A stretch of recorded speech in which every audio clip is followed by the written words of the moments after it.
জনপ্রিয় অভিনেত্রী মেহের আফরোজ শাওন পর্দায় এখন তেমন দেখা না গেলেও সোশ্যাল মিডিয়ায় তিনি সবসময় সরব। শোবিজ থেকে রাজনীতির যে কোনো ইস্যুতেই তার স্পষ্ট মতামত থাকে। সম্প্রতি তিনি আলোচনায় এসেছেন অভিনেত্রী নুসরাত ইমরোজ তিশাকে নিয়ে একটি ফেসবুক পোস্টের কারণে। তিশা ও শাওন দুজনই শোবিজের বহুমাত্রিক প্রতিভাবান মুখ। শাওনের ভাষ্যমতে একসময় তাদের সম্পর্ক ছিল ভালো, ছোটবেলা থেকেই পরিচয়, এমনকি একই গানের শিক্ষকের কাছে তালিমও নিয়েছেন। শাওন জানান তিশা তার ছোট বোনের মতোই ছিলেন।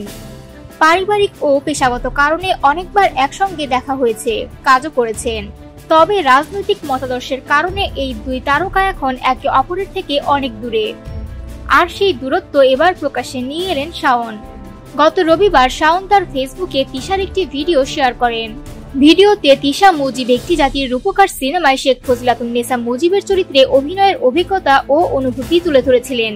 ভিডিওতে শেখ হাসিনা ও আওয়ামী লীগ নেতাদের সঙ্গে তিশার বেশ কিছু ছবিও দেখা যায়। পোস্টে শাওন লিখেন, তিশাকে ছোটবেলা থেকেই চেনেন এবং বহু স্মৃতির কথা মনে করিয়ে দেন। তিনি উল্লেখ করেন, এফডিসিতে তৎকালীন তথ্যমন্ত্রী হাসানুল হক ইনুকে ইনু মামা বলে সম্বোধন করতেন তিশা এবং মন্ত্রীও তাকে স্নেহ করতেন।